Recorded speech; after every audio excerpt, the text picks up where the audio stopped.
Mr. Silent Channel. Please don't skip the ads, at paki-like naman, share at subscribe mo na rin. Kabanata 1951 ang singsing. Sa 1951, nang matapos ang pag-aaral, maraming bata ang dumaan sa labas ng Xuanyuan College. Nang makita nila ang eksenang ito, maraming tao ang tumigil para manood. Itinuro ng lahat si Ye Fan sa isang mapaglarong kilos. Ito rin ay, salamat, kay Ling Mingjing, na naging dahilan upang mas popular ang imahe ni Ye Fan ng isang basura. Sumimangot si Ye Fan at nagtanong, ang chinger na ito. Napakaganda. Paano ito gagawin? Huwag kang mag-alala tungkol dito, bakit mo ito pinag-uusapan sa young master na ito? Tumawa si Gao Ling. Oo. Natahimik si Fan. Sa katunayan, wala siyang balak na palabasan si na chinger. Mula sa kasalukuyang pagpapadala sa Disaster Star, Nagel iligtas din siya. Gulo. Kung gusto mong manakit, maaari mong saktan ng iba. Pero itong mga lalaking nasa harapan ko, ang pangit magsalita. Kung hindi ka maglilinis, tinatayang magkakaroon ng mas maraming gulo sa hinaharap. Huwag mo akong pilitin, ngayon ay humihingi ka sa akin ng isang tunggalian, tiyak na humihingi ka ng gulo, naisip ito ni Ye Fan. Isip, sabi ng seryosong mukha. Sandaling natigilan sina Gao Ling, Zhou Qi at ang iba pa, at ang mga alagad ng angkan na tumingin sa paligid ay naghinala din na mali ang kanilang narinig. Maya-maya, nagtawanan ang mga tao. Gao Ling. Tumawa ng malakas at sinabing, basura, nililigawan mo ba talaga si kamatayan? Tawa ako ng tawa. Ano ang sinabi ng basurang ito? May tubig talaga sa ulo niya. Young Master Ling, ano ang pinag-aalangan mo? Lumaban ka. Natural, hindi natitiisin ni Gao Ling, at direktang binanggit ang Jade Talisman, na nagsasabing, ang Jade Talisman ng ahas ay patunay, ako, si Gao Ling ng pamilyang Hua Snake, ay makikipag-duel sa iyo Ye Fan ngayon. Biglang naghiyawan ang paligid. Tunog, pagkatapos ng lahat, sa sandaling lumabas ang Jade Talisman, ang labanan na ito ay tumaas sa antas ng mukha ng clan. Marahas na hinaampas ng Hua Snake si Shenlang, magsusuka na ba ng dugo si Elder Shenlang dahil sa galit? Deserve itong Ye Fan na ito, na tinatawag siyang hatek. Oy, ang reputasyon ng mansyon ni Zhenbei Hao ay talagang masisira ng basurang ito. Gayunpaman, hindi pa tapos ang mas ikinagulat ng lahat. Tumawa si Fan, kinuha ang Divine Dragon Jade Talisman, at itinuro si Zhou Qi sa likod nito. Alam ko, pinapunta mo ang iyong nakababatang kapatid upang hanapin siya. Problemado ako, pero hindi ako natatakot sa iyo, pagong na lumiliit, the most taboo thing in.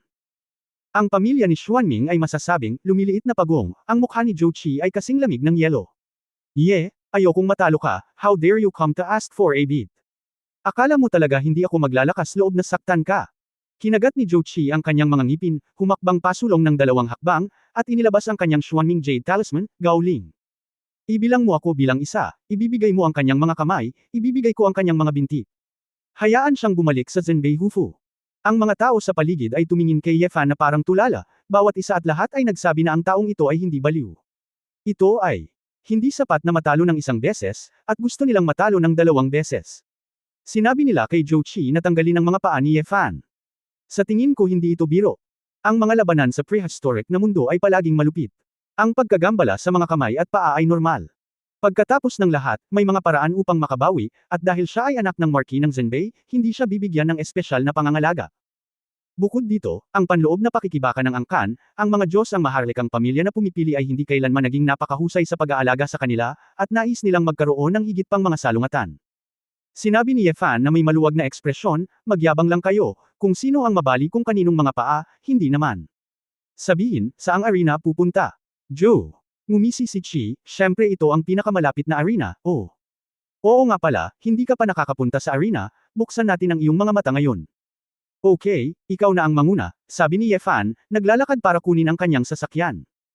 Tumitig si Gao Ling, huwag mong subukang tumakbo, bata ka, Yufu Duel, napakaraming angkan dito ang nakakita nito, patay ka. Huwag ka lang tumakas. Ikan-away ni Ye Fan ang kanyang kamay. Ang mga alagad ng angkan. Tuwang-tuwa ang mga nanunood. Karamihan sa mga kompetisyon sa arena sa UFO Duel ay lumitaw lamang sa maliliit at katamtamang mga angkan. Shenlang, Xuanming at iba pang malalaking angkan ay bihirang kasali, tutal, sila ay kasali. Medyo malaki ang mukha, at ang mga bata ay susubukan na iwasang gumawa ng kalokohan kung sakali. Baliw ba talaga itong si Ye Fan? Mayroon pa ba siyang lakas ng loob na kunin ang Jade Talisman sa isang tunggalian? Hindi ba dapat patayin siya ng Shenlang clan? Fair na. Tingnan ito. Ito ay isang malaking kaganapan. Gaano nakatagal mula nang ang mga tao ng pamilya Shenlang ay nasangkot sa isang tunggalian ng mga anting-anting ng Jade? Sumunod din ang mga estudyante ng angkan, at mabilis na kumalat ang balita, at dumami ang mga tao na sumugod sa arena. Ang mga arena sa ang imperial na lungsod ay pawang open air, at ang kampanya ng martial arts ay sadyang isinagawa. Ang hanay ng mga gradient stand ay itinayo sa paligid ng arena. Sa mga karaniwang araw, dahil walang dumating, ang mga opisyal na namamahala sa arena ay tutulog-tulugan. Biglang pumasok ang isang malaking grupo ng mga estudyante ng angkan, at ang mga opisyal ay natulala, at agad na inayos ang mga sundalo na mapanatili ang pumasok sa arena sa maayos na paraan. Nang lumitaw sina Ye Fan, Zhou Qi at Gao Ling sa harap ng referee sa ring, sinadya ng referee ang kanyang mga mata. Matapos kumpirmahin ng paulit-ulit, nagtanong ang referee, ikaw talaga. Shenlong Township Ye Fan mula sa Beho Mansion. Concubine Ye Fan. Tumango. Tinatamad akong mag-alala tungkol dito, ngunit naramdaman ko na parang karamihan sa mga tao sa puso ko ay talagang nililigawan ni Ye Fan si kamatayan. Bagamat dumidilim, ang mga searchlight ng mga ligaw na bato ay naiilawan sa paligid, at ang bukid ay parang liwanag ng araw. Ang hukom na may seryosong mukha ay lumapit sa entablado sa tabi nito, inihayag, ang arena na ito ay opisyal na tinatanggap. Ye Fan ng Shenlong Clan ay makikipag-duel sa Jade Talisman ni Zhou Qi ng Xuanming Clan, at Gao Ling ng Huashen Clan. Lei. Ang mga patakaran ng kompetisyon sa Taiwan ay ang mga sumusunod, ang unang tuntunin, walang panlabas na puwersa, tulad ng lason, mga katulong. Ang pangalawang tuntunin, walang sinasadyang kamatayan. Nagbabasa pa lang ng specific rules ang referee, nagkagulo sa labas. Isang sundalo ang nagmamadali. Tumakbo siya sa referee at nagsalita ng ilang salita sa kanyang tainga. Natakot ang referee at sumugod sa pasukan kasama ang isang grupo ng mga opisyal ng ring. Daan-daang clan students. Bulong din ni Present. Hindi ko alam kung anong nangyari. Hanggang sa, pumasok sa arena ang isang nasa katanghaliang gulang na lalaki na nakasuot ng asol na gintong damit na may ginto at mga palamuting jade sa kanyang ulo, na may matangkad at tuwid na tindig. Sa likod niya, isang grupo ng mga high-level cultivation bases ang Elite Garrison Army ay mukhang tigre at leopardo. Hari Qi. Talaga. Paano dumating si Haring Qi Su Qi? Kaakit-akit ba ang laban na ito? Dahil ba may Shenlong at Xuanming? Makatuwirang hindi nito maakit si King Qi. Kaagad. Maraming tao ang nakilala kung sino ang darating, at lahat sila ay tumakbo pababa, o tumayo roon at yumuko sa pagpupugay. Ikanaway ni Qi Wang Su Qi ang kanyang kamay at nakangiting sinabi, hindi mo kailangang maging masyadong maingat, walang seremonya. Tumikim ang referee, humakbang pasulong at yumuko ang kanyang mga kamay at nagsabi, kamahalan na Hari Qi, napakahalaga mo, abala ka sa pagpunta upang panuorin ang labanan sa arena na ito, napakatalino. Ngumiti si Su Qi at sinabi, nagsumikap kayong lahat. Pagkatapos batiin. Ibinaling ni Su Qi ang kanyang mga mata, direktang hinanap sina Ye Fan, Zhou Qi, at Gao Ling, at pagkatapos ay lumakad. Oo. Kalmado ang mukha ni Fan, at tinasa niya sa kanyang puso na pakiramdam niya ay walang kinalaman ng Haring Qi na ito sa hangin. Kahanga-hanga. Sina Zhou Qi at Gao Ling sa. Tuwang-tuwa ang gilid, tuwang-tuwa ang mga kilay, nanginginig ang mga kamay, pagkakataon na ito para ipakita ang lakas nila sa harap ng royal family. Kabanata 1952. Nang makita si King Qi na papalapit, si Zhou Qi at Gao Ling ay nagmamadaling sumaludo, nakita ko ang kanyang Royal Highness King Qi. Su. Sabi ni Qi na may kalahating ngiti, huwag kang masyadong magalang, narito ang haring ito para unawain kung bakit may jade anteng-anteng sa pagkakataong ito. Duel. Anong problema? Zhou. Nawalan ng masabi sina Qi at Gao Ling, pagkatapos ng lahat, ang dahilan ng insidenteng ito ay hindi masyadong kagalang-galang. Ang pagbabalik sa kanyang kamahalan ay dahil si Ye Fan ang babae, ngunit tumanggi siyang isuko ang isang alipin ng Qing mula sa Kayanfang. Nag-alok ako ng mataas na presyo at tumanggi siyang ilipat ito. Inisip ng mga estudyante na siya ay napakawalanjiya, kaya nagmungkahi sila ng tunggalian sa arena, inilipat lang ni Gao Linghe ang responsibilidad kay Ye Fan. Nagmamadali ring sinabi ni Zhou Qi, ang mga estudyante ay lumalaban para sa karangalan dahil si Ye Fan ay nagbitaw ng mga ligaw na salita at ininsulto ang ating pamilya Xuanming.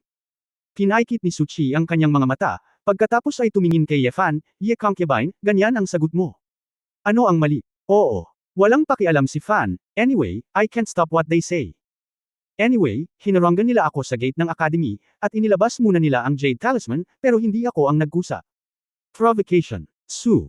Tumango si Qi na may hindi mapakali na hitsura sa kanyang mukha, sa ngayon, dahil nakarating ka na sa ring, mahirap makawala sa tubig. Gayunpaman, Ye Concubine, kailangan mong mag-ingat, pagkatapos ng lahat, ang ikalimang prinsipe ay ooperahan sa loob ng 2 araw. Huwag masaktan, ang operasyon ay hindi maaaring gawin ng isang taong nasugatan.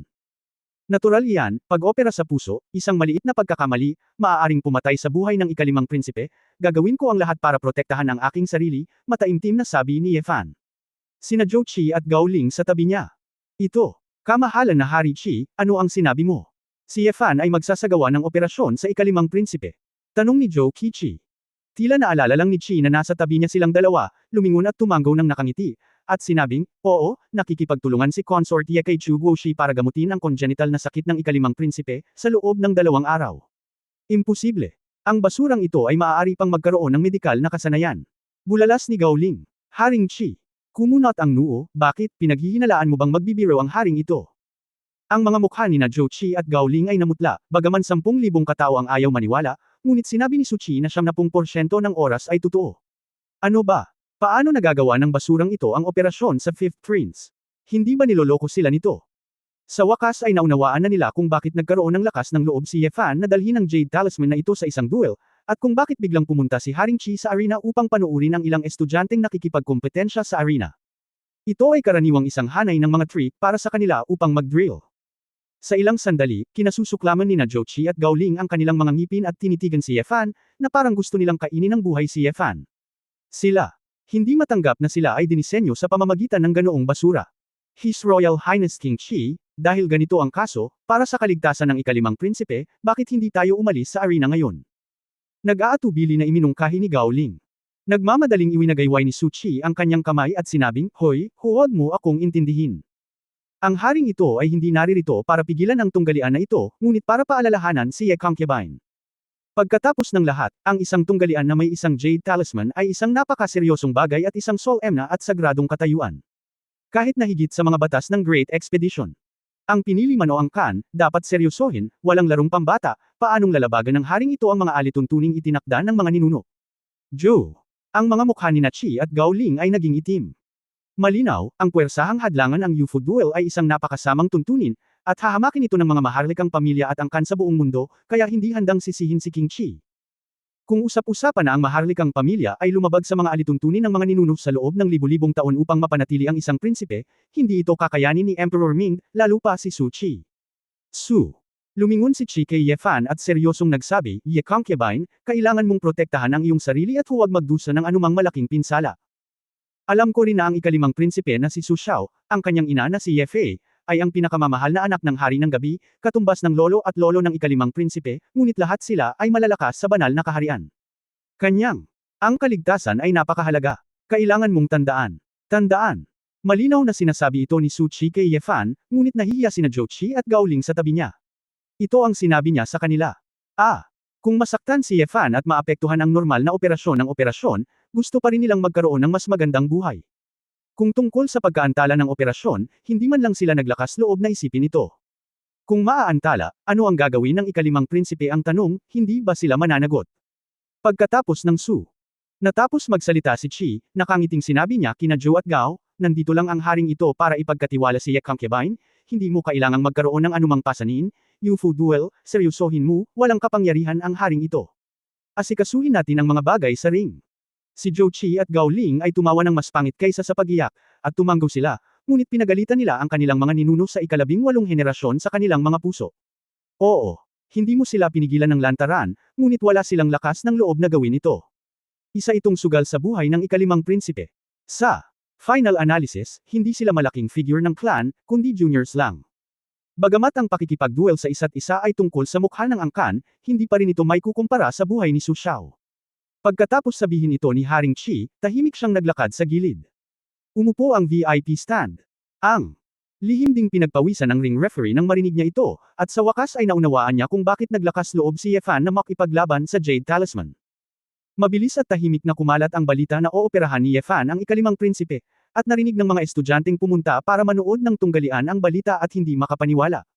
For a time, bulungan ang buong audience. Talaga. Ang basurang ito ay may kakayahang magsagawa ng operasyon kasama si Chu Guoshi. Mukhang nakikipagtulungan pa rin si Chu Guoshi sa kanya. Nandito si King Chi, hindi dapat mali. Si Zhou Qi at Gao Ling ay talagang nahihirapan, paano sila lalaban? Ganap na nahuhumaling. Ang basurang ito ay talagang tuso at tuso. How could he have the guts to take it? It's so depisable. Oh, hindi naman si Ye Fan ang nagkusa para mang-provoke, ngunit ang hakbang na ito ay talagang nakakasira. Ang mga estudyante ay maraming pinag-uusapan, at sina Zhou Qi at Gao Ling sa field ay may mga salita din ng pagdurusa. Ito ay papaakyat na sa entablado, malungkot na sinabi ni Gao Ling, Kuya, bakit hindi na lang natin aminin ang pagkatalo? Anyway, tapos na ito pagkatapos umamin ng pagkatalo. Ang batang ito ay hindi maiwasang lumaban. Kung diretso kang umamin ng pagkatalo, ano ang mukha natin para makilala ang angkan natin? Sa ganitong paraan, ginagamit natin ang tunay na kakanyahan upang protektahan ang katawan, at ang kanyang cultivation base ay mababa at hindi makakasakit sa atin. Pagkatapos ay sinusubukan namin ang aming makakaya upang umiwas at maubos siya, sinasabi namin ng isang kurbatang, at nakapasa kami sa antas ng ligtas. Ngumiti si Zhou Qi. Lumiwanag ang mga mata ni Gao Ling at nag-thumbs up tulad ng inaasahan sa isang kuya, gawin mo lang ito, pagkatapos ay mauna na ako. Para sa panganay na kapatid, ikaw muna sa kanya. Hoy! Ano bang pinagtatawanan mo? Kailangan kong umuwi para kumain kasama ang prinsesa. Huwag mong sayangin ang oras ko, okay? Inip na sabi ni Ye Fan sa stage. Daan-daang estudyante sa. Sunod-sunod na umiling ang venue. Sa kanilang mga mata, si Ye Fan ay isa lamang matagumpay na tao sa ngayon. Sa VIP table, umiling din si Haring Chisuki na may mapait na ngiti. Ang operasyon ng ikalimang prinsipe ay talagang ang susi, at tiyak na ayaw niyang makialam sa gayong sagradong tunggalian ng mga jade talismans. Si Su Qi ay medyo hinamak din ang ugali ni Ye Fan bilang isang murang tao. Basura, hayaan mong ipagmalaki mo saglit, maghintay pagkatapos ng operasyon, magdurusa ka. Kinagat ni Gao Ling ang kanyang mga ngipin, tumalon, inilabas ang kanyang natitiklap na pamaypay, at pumikit, halika, hahayaan ka muna ng young master na ito. Kabanata 1953 huli ka na. Noong 1953, nang silang dalawa ay maupo sa kapangyarihan, sa paligid ng arena, isang pormasayo na gawa sa mga ligaw na bato ang nakasindi ng puting liwanag na kurtina, na mabilis na nakapalibot sa arena, tulad ng isang transparent na hemisphere. Ang ganitong uri ng hadlang ay maaaring epektibong harangan ang tunay na enerhiya sa ibaba ng Chanzan, at ang pangkalahatang labanan sa arena ay hindi makakaapekto sa mga nakapaligid na manunood. Nang makitang si Gao Ling ay nakatayo doon ng mayabang, hindi na nagsalita si Ye Fan, at naglakad patungo kay Gao Ling. Basura, hindi ba pwedeng bilasin mo? Kaya mo bang talunin ang young master na ito ng ganito? Biro ni Gao Ling. Hindi umimik si Ye Fan, at nang wala pang 2 metro ang layo niya kay Gao Ling, sinuntok niya ito ng kamao sa mukha. Gusto ni Gao Ling na gumawa ng hakbang para umiwas, ngunit nang siya ay umiwas na sana, nalaman niyang bumilis kaagad ang kamao ni Ye Fan. Ay! Mapait na bulalas ni Gao Ling. Hindi niya ginamit ang true essence niya para protektahan ang katawan niya dahil pakiramdam niya ay hindi ito kailangan. Matigas ang suntok kaya nahihilo siya. Napatulala ang mga audience sa paligid, paano ito naiiba sa kanilang naisip. Ano ang ginagawa ni Gao Ling? Siya ay sinadya. Hindi ba niya kayang iwasan ang ganoong straight na suntok? Kahit na hindi siya maglakas loob na saktan si Ye Fan, hindi siya bugbugin ng husto. Sa itaas, bahagyang sumimangot si Su Qi, ngunit napansin niya na ang bilis ng boxing ni Ye Fan ay panandaliang tumaas, ngunit mahirap makilala sa mata. Bago matapos ang talakayan ng mga estudyante, sunod-sunod na sinuntok at sinisipan ni Ye Fan sa ring si Gao Ling. Bang bang bang. Tinamaan ni Ye Fan ang ulo, dibdib, at tiyan ni Gao Ling ng isang tuwid na suntok at isang uppercut na mukhang napakasimple at bastos. Sa huli, sinipa niya ang binti ni Gao Ling, natapilok ang lalaki at bumagsak sa lupa. Ay ikaw! Napasigaw si Gao Ling, gumulong-gulong sa lupa habang nakayakap ang ulo, halos himatayan sa sakit. Hindi nakikita ng iba ang problema, ngunit siya ay nagdurusa. Ang kuha ni Ye Fan ay tila napakasimple, ngunit sa sandaling dumating si Zin, ang bilis ay biglang magdudulot sa kanya ng pagkakamali sa paghuhusga. At ang lakas na ito ay kabalbalan, kahit na mayroon siyang tunay na diwa upang protektahan ang katawan, siya ay binugbog at nagreklamo. Ang pangunahing punto ay hindi siya nang ahas na lumaban ng labis, at natakot siya na ang kanyang tunay na diwa ay masasaktan si Ye Fan, kaya't maaari lamang siyang bumugbog. Inaamin ko ang pagkatalo. Aminin ang pagkatalo. Itigil ang pakikipaglaban. Naramdaman ni Gao Ling na malapit ng malaglag ang kanyang buong katawan, may dugo sa kanyang bibig at ilong, kaya kinailangan niyang hawakan ang kanyang ulo at sumigaw sa lupa. Agad na itinigil ng referee ang kompetisyon at binibigkas ang hatol na medyo hindi inaasahan, nanalo ang Ye Fan ni Shenlong. Nakahinga ng maluwag ang mga manunood, bagamat naramdaman ng lahat na hindi ito ang tunay na antas ni Gao Ling, ito ay isang paitong pagkawala. Gayunpaman, medyo nakakahiya na si Gao Ling ay nabugbog ng husto. Nang madapa si Gao Ling sa singsing, gulat na lumapit si Zhou Qi at nagtanong, anong ginagawa mo? Di ba sinabi ko seong magtago ka? True Yuan Body Protection. Kuya. Gao Ling na may asul na ilong at namamaga ang mukha, sinabi niya na may malungkot na mukha, masama ang batang ito, ako.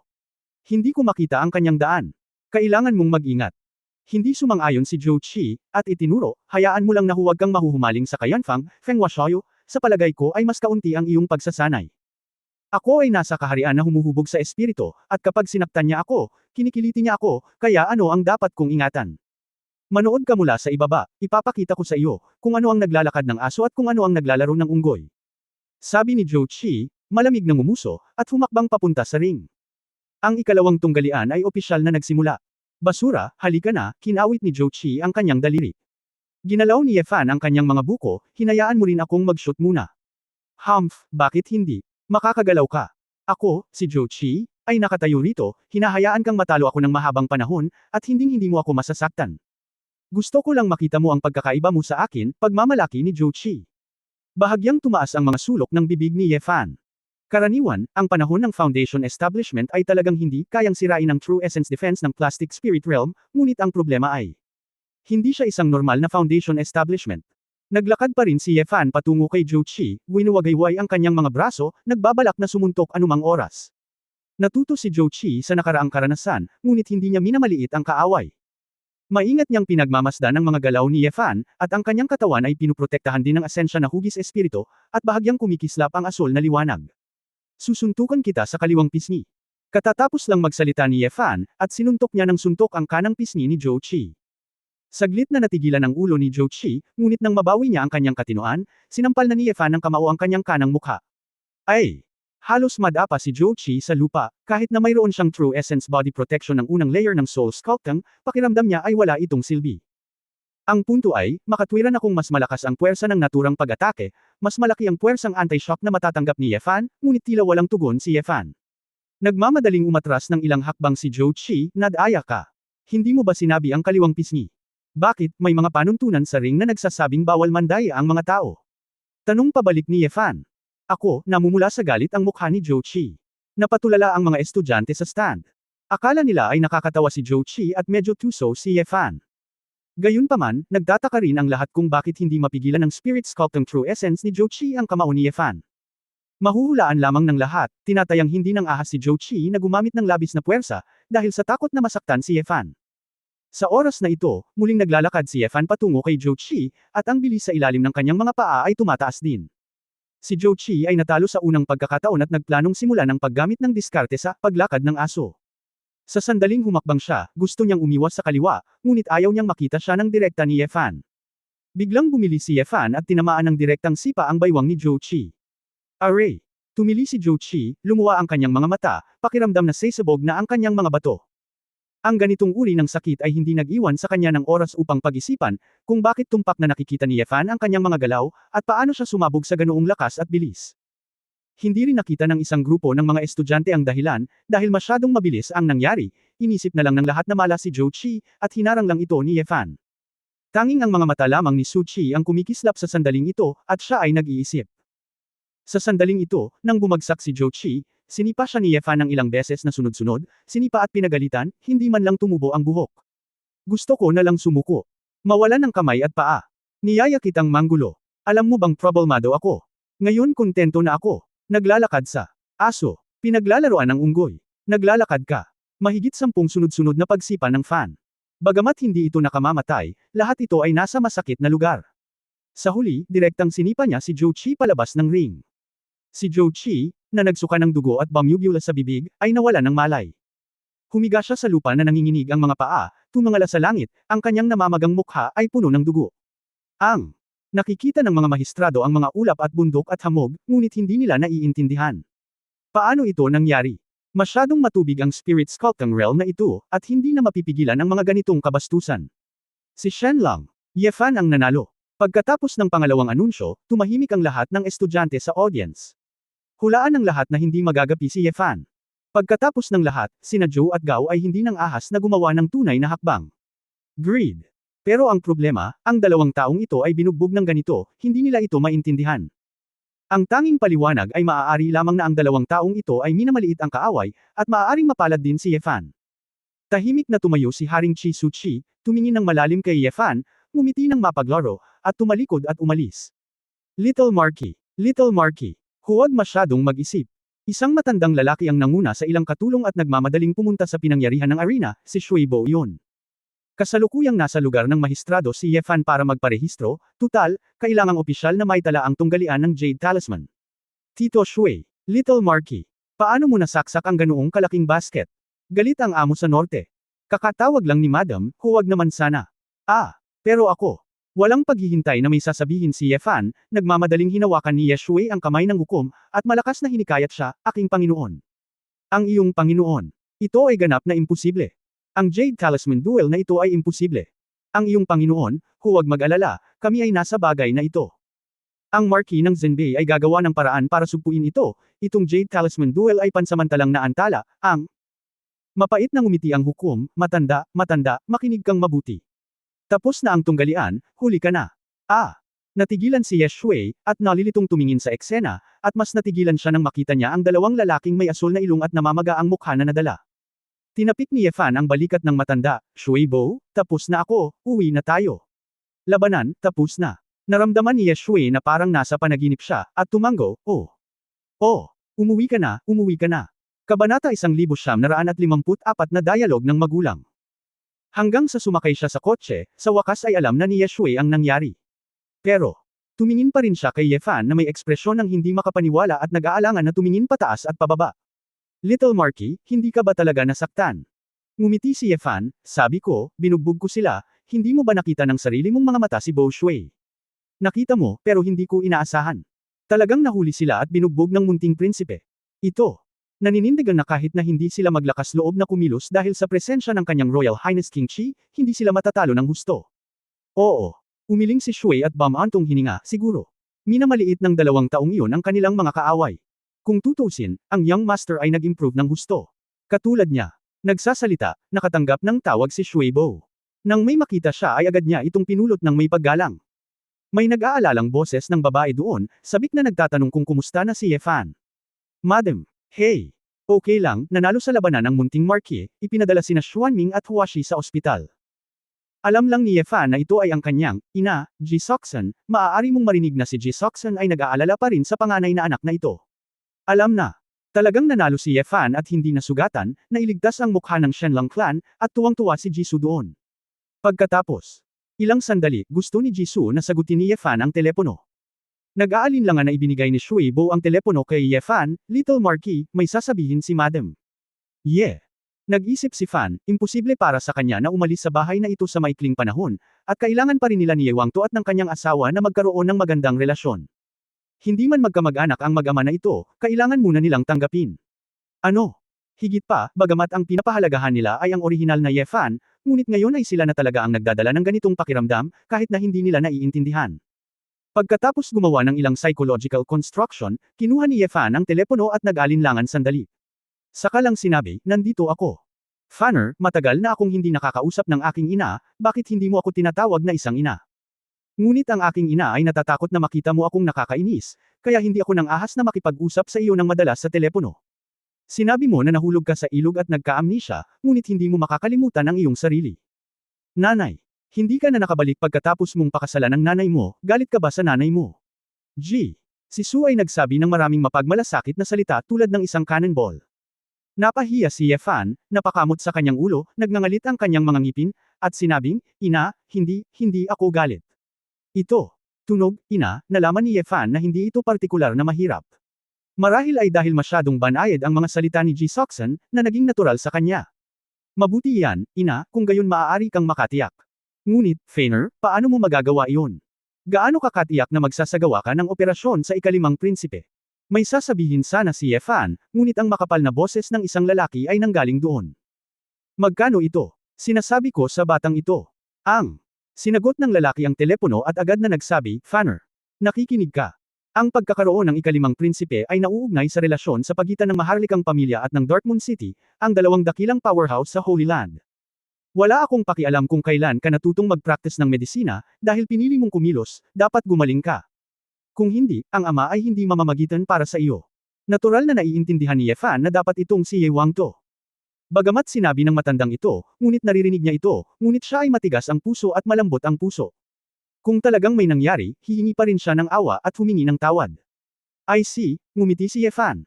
Kumpiyansa na sumagot si Ye Fan dito, ngunit medyo nagulat si Ye Wangto doon, at biglang hindi alam kung paano sisigot. Yun lang, mag-aaral ang magagaling na mag-aaral, huwag maging sanhi ng gulo. Gusto ni Ye Wangto na ibaba ang tawag, ngunit pinigilan siya ni Ji Soxan, huwag ibaba ang tawag. Gusto ko ring itanong kung kumusta ang anak ko kasama ang panganay na prinsesa. Anumang katanungan. Bumalik ka at pag-usapan ito. Tanong ko, kung ayaw mong malaman, lumayo ka na lang. Paano mo patuloy na pag-uusapan ang mga problema ng iyong mga magulang sa kampo ng militar? Hang up, Hang up, ang dalawa. Nag-chat ng ilang salita bago tuluyang ibinaba ang tawag. Oo. Napangiti si Fan at nalaman niyang medyo kawili-wili ang mag-asawa. Kasabay nito, nadama niya na ang kanyang tunay na biolohikal na mga magulang ay hindi magiging pareho. May ganoong dialogo. Sa ang Hao Mansion, Su Qingzhou, Ye Wanqing, at Ye Danqing ay sabik na naghihintay. Kahit na ang mga resulta ng kompetisyon sa arena ay matagal nang naipost sa internet, nagulat ito sa buong imperial na lungsod, at maging ang buong angkan ay nagulat sa resulta, ngunit nag-aalala pa rin sila. Nang makitang bumalik si Ye Fan na hindi nasaktan, silang tatlo ay nakahinga ng maluwag. Kuya, tinalo mo talaga sina Zhou Qi at Gao Ling. Paano mo nagawa? Tuwang-tuwang tanong ni Ye Wanqing. Nag-pose ng ilang kamao at paa si Ye Fan, yung tipong maliit na lalaki, maghahadyos ako ng left hook, right hook, at sunod-sunod na binti, at sip-ain ko siya kaagad. Maliit na kahulugan. Nagyayabang. Nabalitaan kong bumaba na si Haring Qi, dapat matakot sila sa kanilang mga ulo at paa. Kung hindi, kahit na hindi ka matalo ni Gao Ling, hindi magpapatalo si Zhou Qi ng Soul Shaping Realm. Inilabas ni Ye Wanqing ang kanyang dila, ngunit napakasaya pa rin niya. Su. Tahimik na nagtanong si Qingzhou, asawa, gusto mo ba talaga ang babaeng iyon na nagngangalang Kinger? Oo. Natigilan si Fan, Xiaoshu. Paano mo nalaman? Sinabi sa iyo ni Ye Danqing. Hoy, kapatid. Huwag mo akong sir-on. Kahit na hindi ko ito pag-usapan, alam ito ni Wanqing. Tsaka, hindi ito lihim. Nang hilingin sa iyo ni Qinger na maging isang kakilala, ito ay balita. Nang lumabas ang balita, alam ng maraming tao ang dahilan. Nagmamadaling paliwanag ni Ye Danqing. Ye. Pinitik ni Fan ang kanyang dila ng masakit ang ulo, kaya kailangan niyang magpaliwanag kay Su Qingzhou, aking prinsesa, huwag mo nang isipin iyon, pagkatapos ng aking amnesia, nakalimutan ko kung ano ang hitsura ng Qinger na iyon, paano ko ito magugustuhan o hindi. Ako. Iniisip ko lang na ang mga taong iyon ay may masamang ugali, at hindi ko alam ang Qinger na iyon, kaya hindi nararapat na ilipat lamang siya. Napaisip si Su Qingzhou, alam ko. Siyempre, hindi ko alam kung isinasapuso ng babae, pero natapos din ang usapin. Magdamag. Muling sumikat sa internet ang pangalan ni Ye Concubine. Dati. Ito ay dahil sa katanyagan ng tula, ngunit sa pagkakataong ito ay dahil sa pagkatawa ng Shenlong clan na siya ay nanalo ng tagumpay laban sa Xuanming clan. Gayunpaman, si Shenlong ay tila napakababa at hindi nagsalita sa opisyal na ulap, dahil maraming tao ang nag-iisip na ito ay imposible lamang na manalo. Siyempre, nagulat din sa mga maharlika at sa lahat ng antas ng buhay ang balitang ooperahan ni Ye Concubine ang ikalimang prinsipe. Kailan naging napaka-talented nitong pag-aaksaya ng Zhenbeiho Mansion? Sa gabi, masayang tinulungan ni Ye Wanqing ang kanyang panganay na kapatid na pamahalaan ng mga komento at tagahanga sa cloud. Tungkol naman sa si Ye Fan mismo, siya ay nasa kanyang sariling silid, nakatutok sa kanyang paglilinang. Pagpasok sa Sword God Ring, opisyal na sinimulan ni Ye Fan na maunawaan ang larangan ng pagbuo ng mga table task. Para sa kanya, ang susi sa pagbuo ng mga table task ay talagang hindi mahirap maunawaan. Ang damdamin para sa dalawang puwersa ng yin at yang sa daigdig ng Tai Chi ay matagal nang napakalalim, at ang pagsamasamahin ang kakanyahan ng espiritual na enerhiya sa isang mas matatag na pildoret sa loob ay kasing dali ng pagpiga ng putik. Gayunpaman, nang matanto ni Ye Fan ang larangan ng pagkumpleto ng elixir sa ring, at pagkatapos na subukang bumuo ng elixir ng higit sa 100 beses, bigla siyang nakatagpo ng problema na hindi niya inaasahan. Tila hindi siya makakabuo ng elixir. Kabanata 1955 Nightcrawler. Sa pagtatapos ng gabi ng 1955, idinilat ni Ye Fan ang kanyang mga mata, ipinakita ang isang hitsura ng pagkabalisa. Ngayon lamang, sa pamamagitan ng kanyang patuloy na pangunawa sa estado ng pagkakaisa sa pagitan ng tao at kalikasan, sa kanyang dantian, pagkatapos na ang espiritual na enerhiya ay patuloy na dinadalisay, pinalamutian niya ang panloob na alchemy ayon sa pamamaraan. Ngunit sa tuwing, kapag ang kanyang panloob na alchemy ay malapit ng makumplito, ang Liquid Sword Intent Golden Elixir sa kanyang dantian, tulad ng isang buli na sumasakop sa kanyang dantian, ay direktang tinatalo ang Embryonic Inner Alchemy. Ang kapangyarihan ng yin at yang, bagamat neutral at sumasaklaw sa lahat, ay napakarupok kumpara sa Liquefied Sword Intent. Para itong isang scholar ng Confucian, kaharap ang isang gintong general, hindi niya ito mapipigilan. Sa dantian, si Jianyi Jindan ay tulad ng isang raptor, hindi handang isuko ang sarili nitong teritoryo. Kung pag-uusapan, hindi pa narinig ni Ye Fan, na dalawang uri ng mga table task ang maaaring mabuo sa kanyang dantian. Ang kanyang sariling Sword Intent Liquid Golden Pill, bagaman ito ay ibang pill, ay maaari ding ituring na isang uri ng pill, ngunit dahil hindi ito naglalabas ng conventional aura quotient, ang mga tagalabas ay karaniwang hindi alam ito. Hindi ba makatwira na gustong pakasalan ng isang ordinaryong panloob na alchemy sa pagkakataong ito?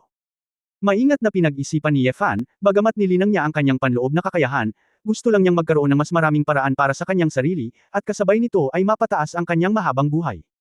Gayunpaman, ang katotohanang hindi ito magawa ni Lingdan ay naging dahilan ng pagka-depress ni Ye Fan. Pagkatapos ng lahat, hindi alam ni Ye Fan kung linangin lang niya ang layunin ng espada, linangin ang kanyang katawan, at ang kanyang habang buhay ay maaaring maging katulad ng ibang mga magsasaka. Dapat. Hindi ba, after a few years, nasa kanya na lahat ng fighting power, pero hindi naman magtatagal ang buhay niya di ba? Kinamot ni Ye Fan ang kanyang buhok, iniisip ito, hindi pa niya dapat ibaon ang kanyang ulo sa pagsasanay. Muli tayong maghanap ng inspirasyon, at tingnan kung may paraan, upang hindi sirain ng Sword Intent Golden Core ang ordinaryong panloob na core, hayaan ang dalawa na magkasama. Sa hindi inaasahang pagkakataon, siya ay natigilan sa pamamagitan lamang ng isang link ng pagbuo ng isang elixir, hindi maiwasan ni Ye Fan na makaramdam ng pagkairita. Ngayon ay wala na ako sa mood magbasa, kaya pa-impulse kong tinulak ang pinto at lumabas ng kwarto, nagbabalak na gumala at magpahinga. Ilang araw na siya sa mundong ito, pero sa totoo lang, hindi pa siya gaanong nakakabisita sa Imperial City.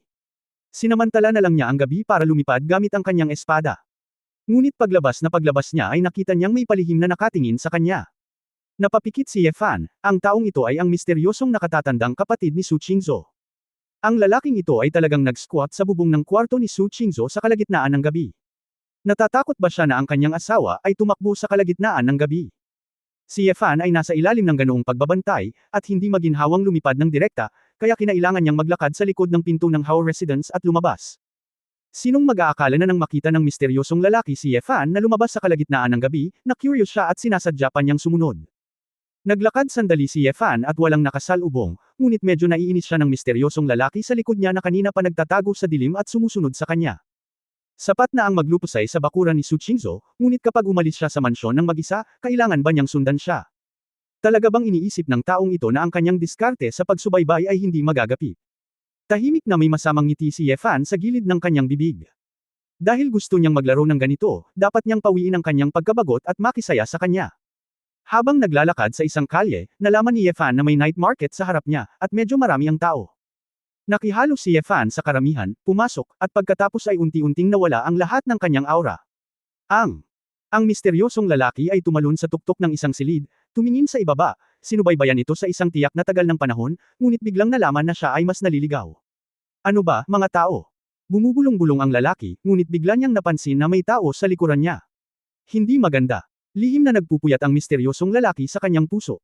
Pagkatapos ng isang side roll, ang kanyang mga daliri sa paa ay nakaturo ng kaunti, at ang kanyang katawan ay mabilis na lumipad sa hangin. Sinota. Kahit na ang misteryosong lalaki ay may Celestial Venerable Cultivation Base, ngunit siya ay nasa imperial na lungsod sa ngayon, hindi siya nang ahas na gamitin ito ng madali. Kapag ang tunay na Yuan Corsian ay nakita ng ilang master, maaaring hindi na siya makakalipad. Sa makatuwid, sa sandaling ito, ang lalaki ay purong umiwas sa pamamagitan ng pisikal na kasanayan. Pero kahit ganoon, tiwala siya sa kanyang sinaunang martial arts at pangangatawan. Siya ay napakahigpit sa kanyang paglilinang mula noong siya ay bata pa. Ang mga masters ng parehong antas ng paglilinang ay hindi maihahambing sa kanya sa pisikal na kalidad sa lahat. Nang malapit na siyang tumalon sa ere upang makita kung ano ang hitsura ng umaatake, may kumpiyansa na ekspresyon sa kanyang mukha. Natigilan ang lalaki nang makitang hindi niya makita ang umaatake. Ang master na umatake sa kanya ay hindi inaasahang gumawa ng isa pang hakbang ng mas mabilis at pumunta sa likuran niya.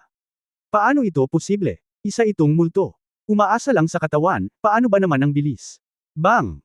Ang misteryosong lalaki ay walang oras na mag-isip tungkol dito, at tinamaan ng isang mabigat na siko sa likod ng kanyang leeg. Nahihilo ang misteryosong lalaki at walang sapat na true essence para protektahan ang kanyang katawan. Hindi niya kayang tiisin ang ganoong kapangyarihan, at diretso siyang nahimatay. Sa kanyang likuran, si Ye Fan, na nagpalit ng itim na damit at tinakpan ang kanyang mukha ng tela, ay tinanggal ang kanyang maskara at hinawakan ang misteryosong lalaki gamit ang isang kamay. Sundan mo ako sa level na ito, alam kong napakabagal mo, ano pa ang gagawin ko? Bumulong si Ye Fan, at sabay na sumulyap sa mukha ng misteryosong lalaki na ito, at sinabing ng aalipusta, munting puting mukha, hindi ako kasing gwapo ko. Ang labanang ito ay mas madali kaysa sa kanyang inaakala, dahil ang taong ito ay walang lakas ng loob na gamitin ang paglilinang ng Chanzan sa lungsod. Kung talagang puno na ang firepower, pakiramdam ni Ye Fan na kailangan niyang maghiwa-hiwalay ng 2 beses, kung hindi, hindi niya ito mapapagaling. Ayaw ni Ye Fan na itapon siya ng diretso sa palengke, kaya kung sakaling mas sensitibo ang kanyang pagkakakilanlan at may makahuli sa kanya, sa halip ay saktan niya siya. Hindi pa rin alam ni Ye Fan kung sino itong senior brother ni Su Qingzhou, kaya natural na hindi niya ito kakayanin ng basta-basta. Gayunpaman, ang lalaking ito ay palaging nakatitig sa kanyang asawa at sinusundan siya, hindi plano ni Ye Fan na iligtas siya ng madali. Sa pagtapak sa lumilipad na espada, mabilis na lumipad si Yefan sa isang kakahuyan sa labas ng gate ng lungsod. Pagkatapos maghukay ng butas sa lupa, direktang, itinanam, ni Yefan ang, Senior Brother, D2, at pagkatapos ay nagdagdag ng lupa, na nag-iwan lamang ng isang ulo na nakalantad.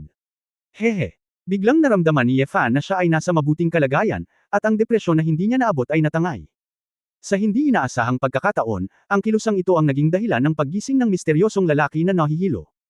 Natigilan si Yefan, sumisigaw ng masama, at nagmamadaling umikot muli sa likod, nilaslas ng kutsilyo, at hinampas ang kanyang nahihilo na butas. Ang inilibot ng kawawang misteryosong lalaki ang kanyang mga mata, at bago pa niya maisip kung ano ang nangyayari, nakoma na naman siya. Nahihiyang ngumiti si Yefan, sa pag-aakalang ang taong ito ay nagising ng maaga sa umaga, wala siyang magagawa, na nagsabi sa kanya na makialam sa kanyang sariling negosyo. Matapos mailibing ang nakatatandang kapatid ni Su Qingzhou, malayang lumipad pabalik sa lungsod si Yefan dala ang kanyang espada, nagpaplanong bumalik pagkatapos maglakad-lakad ng ilang sandali. Ngunit nang madaanan niya ang isang medyo sira-sirang lumang bahay, may nakita siyang medyo pamilyar na figure na dumaraan sa kadiliman. Natigilan si Yefan saglit. Hindi ba ang figure na ito ang tumunten kay Kayanfang noong araw na iyon? Shinger. Wala siya sa Kayanfang sa kalagitnaan ng gabi, bakit siya pumunta sa sibilyang lugar na ito? Hindi ito inisip ni Yefan, at tahimik na sumunod. Kabanata 1956 na Frost. Noong 1956, ang imperial na lungsod ay may malaking larangan ng digmaan. Bilang karagdagan sa lugar na inookupahan ng mga Maharlika, mayroon ding malaking bilang ng mga sibilyang lugar, na medyo sira-sira at kalat-kalat. Para sa mga karaniwang naninirahan dito, bukod sa paglilingkod sa mga Maharlika sa pinakamababa sa buong buhay nila, ang tanging paraan upang makapasok sa Dasheng Public School. Ang Dasheng Society ay tumatanggap ng mga ordinaryong bata na may talento sa paglilinang. As long as they perform well enough, they have the opportunity to become nobles, or at least they can get a good job in the local area. Nang pumasok si Yefan sa magulong residential area na ito, parang pumasok siya sa isang slum. Marahil, ang mahina ay hindi natatakot na atakihin ng ilang mga ligaw na hayop sa ligaw, at ang mga taong ito ay hindi mananatili sa mga masikip at maruruming lugar. Nakasuot ng panggabing damit si Shinger, at pagkatapos na dumaan sa ilang kalye na pamilyar, nakarating siya sa isang malaking bakuran. Itinulak ang kahoy na pinto na may butas, pumasok si Shinger at tinanggal ang itim na belo. Tumayo si Yefan sa hangin, at ito ang unang pagkakataon na malinaw niyang nakita ang hitsura ng ginoong ito. Napakaganda talaga ng babaeng ito, may mga kilay na parang berdeng balahibo, mga kalamnan na parang puting snow, at ang mga mata ay parang water apricot. Ang Susi ay isang hindi pangkaraniwang malababae na ugali, tulad ng isang malayong bundok kasama si Dai, na ginagawang mangarap ng gising at eleganteng mga tao, nang walang kahangahangang pakiramdam ng isang lugar ng paputok. Hindi nakakagulat na hindi mabigani si Gao Ling. Kapag ang gayong babae ay naglalakad sa kalye, iniisip ng karamihan na siya ay anak ng isang marangal na lalaki. Sinong mag-aakala na isa siyang Maharlika? Sa sandaling ito, bumukas ang pinto ng isang silid, at lumabas ang isang binata na nakasuot ng magaspang na itim na damit, mahaba ang buhok at may magandang mukha. Miss Gu, bakit ka na late dito? Tanong ng binata. Kuya Auhan, sa mga araw na ito, dahil kailangan kong maghanda para sa kompetisyon sa Huakoy, hindi ako masyadong makakaalis.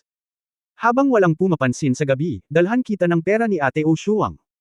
Naglabas si Ching-er ng isang bag ng pera at iniabot sa kanya para sa binata na nagngangalang Auhan. Miss Gu, hindi ko na talaga kayang kunin ang perang ito. Nakatanggap kami ng napakaraming pera mula sa iyo sa loob ng mahigit kalahating taon, at nahihiya na ako. Dapat mong bawiin iyon. Pagtanggi ni Auhan. Bakas sa mukha ni Chinger ang kalungkutan, Brother Auhan. Sa tingin mo ba marumi at marumi ang pera ko? Hindi, walang paraan para mabawasan si Miss Gu sa Kayanfang, not to mention na isa kang Maharlika, alam din ni Auhan. Si Auhan ay isang karaniwang tao, paano siya magkakaroon ng karapatang hindi magustuhan si Miss Gu? Kaya lang nahihiya talaga ako, mukhang napahiya si Auhan. Matamis na ngumiti si Chinger, parang daffodil na namumulaklak, noon, sa ligaw. Kung hindi dahil sa tulong ng pamilya ni Auhan, namatay si Gu Qing sa ibang bansa, paano siya magkakaroon ng pagkakataong mabuhay ngayon? Nandito sina Auhan at Oshuang para tumulong sa matatanda at mahihina. Maaari, ang pag-aalaga sa mga ulila at mga biyudang ina ay isang mahusay na gawa ng kabaitan, at labis itong hinahangaan ni Kinger. Ang pera ni Kinger ay talagang hindi masyadong malinis, ngunit umaasa si Kinger na ang perang ito ay makakatulong sa mga nangangailangan. Ito ay hindi isang libreng regalo mula kay Kinger ang ibinibigay kay Auhan. Panganay na kapatid ay ipinagkatiwala upang tulungan ang mga mahihirap, kaya ang panganay na kapatid na lalaki Auhan ay hindi kailangang masyadong mag-alala tungkol dito. Kuya, sinabi ito ni Sister Gu para dito, kaya tanggapin natin ito. Isang manipis, medyo mislan na batang babae na nakasuot ng aquamarine na damit pang taglamig ang lumabas at nakangiting sinabi. Shuwanger, bakit ka? Mukhang napahiya si Auhan. Lumapit si Guqing at kinamayan si Shuwang, Shuwanger, bumuti na ba ang pakiramdam mo kamakailan? Noong huli kitang makita, medyo matindi ang lamig. Okay, ako ay mahina at may sakit mula noong ako ay bata, at nasanay na ako. Hindi ko kailangang mag-alala ng labis tungkol dito. Ngunit ito ay, ikaw, ate. Balita ko, matindi ang kompetisyon sa kompetisyon ng Warren, at maraming baril at palaso. Ate, mag-ingat ka at huwag kang sasaktan ng masasamang babae. May pag-aalalang sabi ni Ao Shuang. Huwag kang mag-alala, ang kapatid ko ay hindi ganoong kiting ang babae na walang alam noon, isang courtesan competition, hindi ako matatalo, malumanay at gumaan ang loob ni Guqing. Likas na naniniwala si Shuwanger sa nakatatandang kapatid na babae, ngunit nakatatandang kapatid na babae, huwag talagang maging courtesan. Kung hindi, ubusin ka ng aking kapatid sa hinaharap, ngunit magastos ito ng malaking pera. Sabik na akong tawaging ipag. Sabi ni Ao Shuang sabay kindat.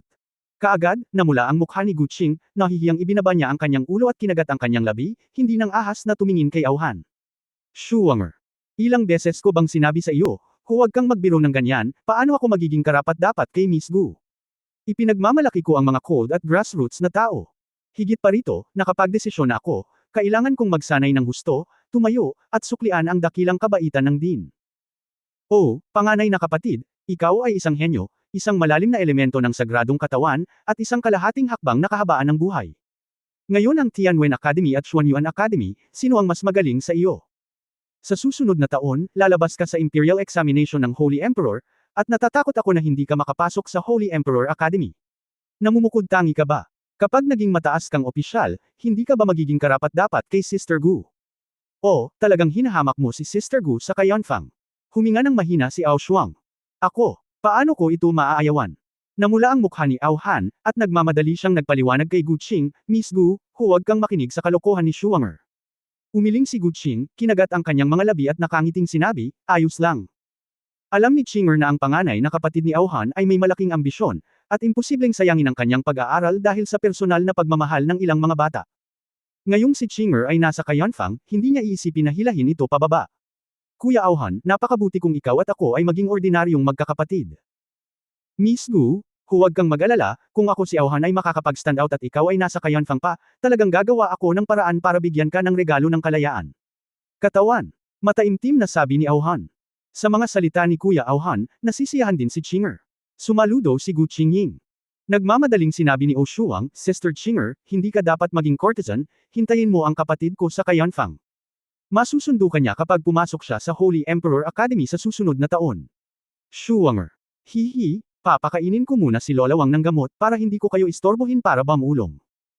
Tumakbo si Ao Shuang papasok sa bahay, sina Auhan at Guqing lang ang naiwan sa labas, medyo awkward na tahimik. Miss Gu, gusto mo bang pumasok at maupo? Kahit simple sa loob, mainit.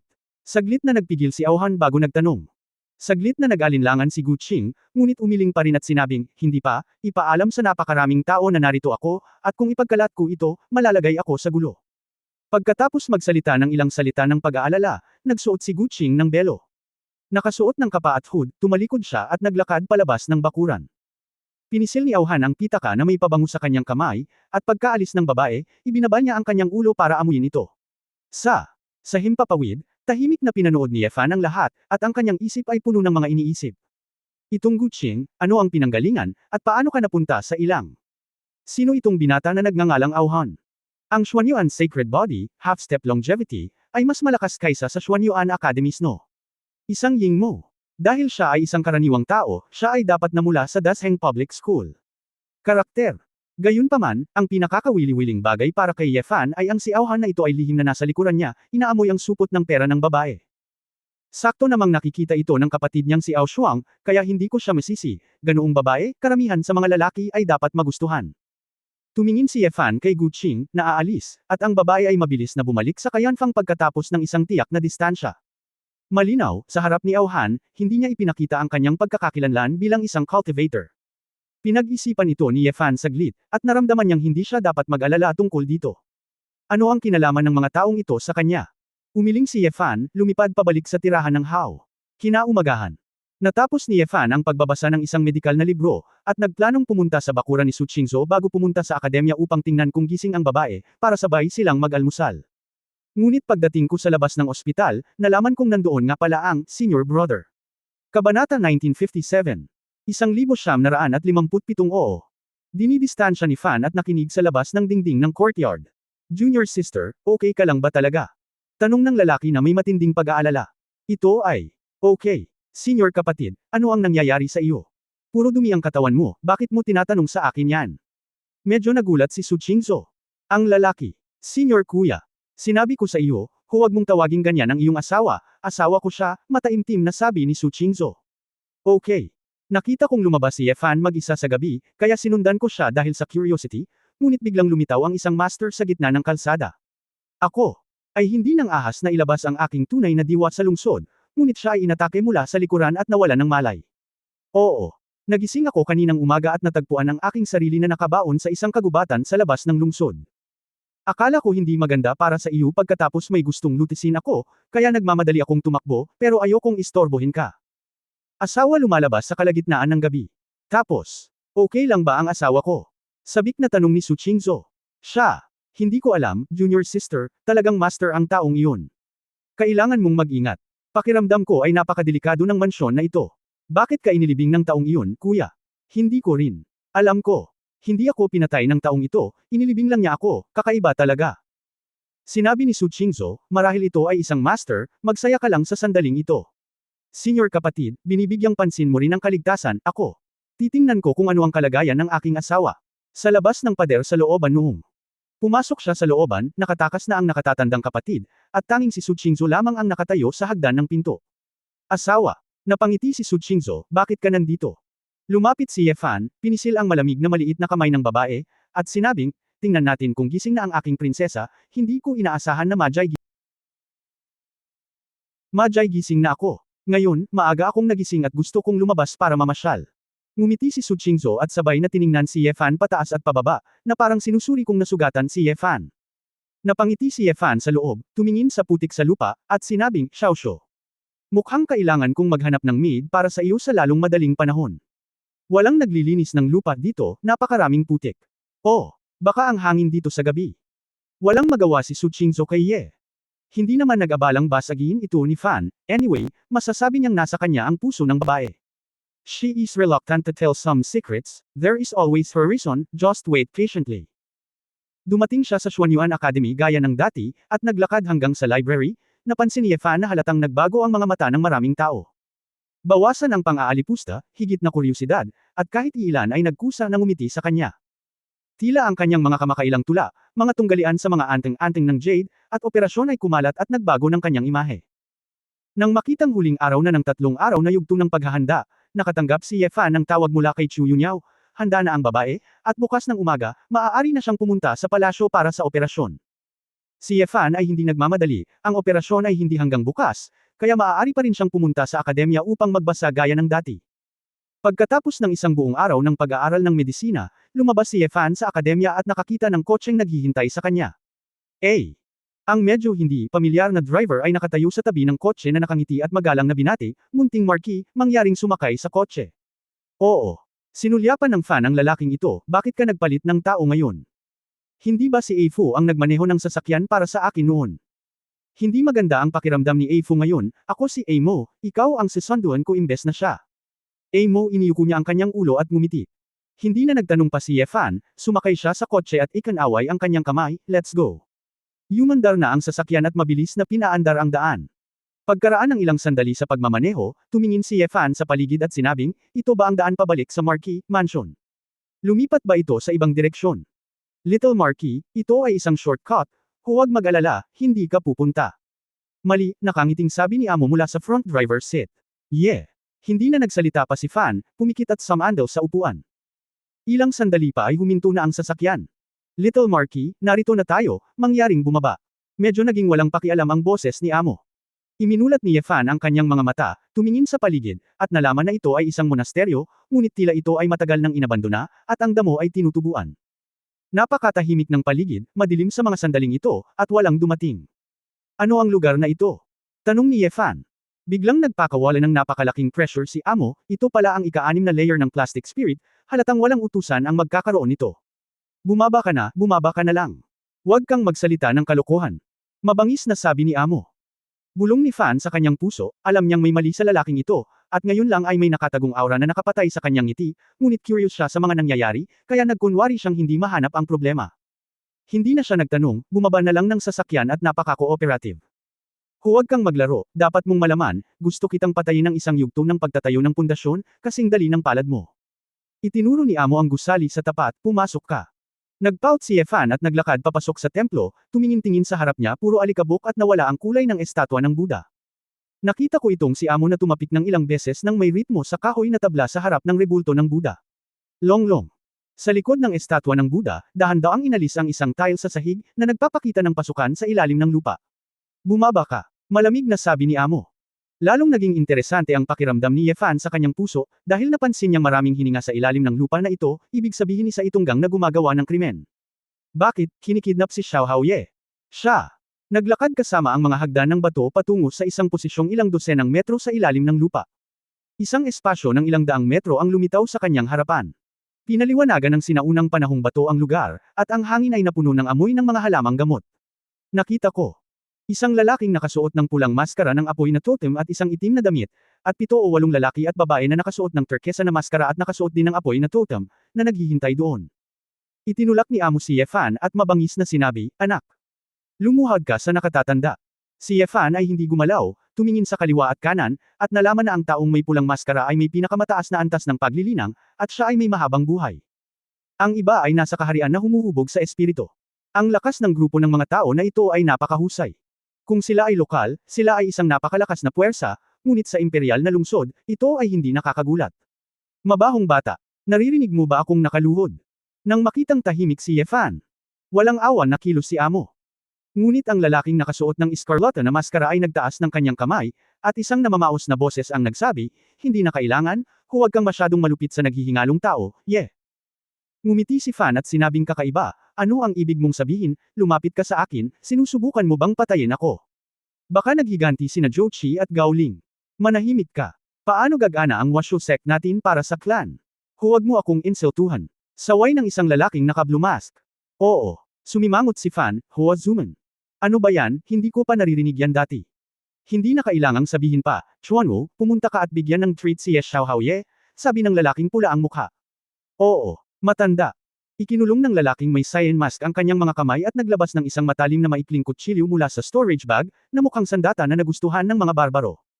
Naglakad si Chuanwu sa harap ni Efan, ang mga mata sa likod ng maskara ay malamig at nakakainsulto, ang liwanag ng espada ay kumislap sa kanyang kamay, at direktang sinaksak niya ang ulo ni Efan. Keng. Sa isang iglap, ang maikling kutsilyo ay nagyelo ng 1 sentimetro ang layo nito sa noo ni Efan. Sa ilalim ng lihim na silid, ito ay nakamamatay na tahimik, at ang mga mata ng lahat ay nagpakita ng hindi kapani-paniwalang mga kulay. Isa sa Ye. Mga daliri ng pamaypay, hindi ko alam kung kailan ito inilagay sa harap ng maikling kutsilyo.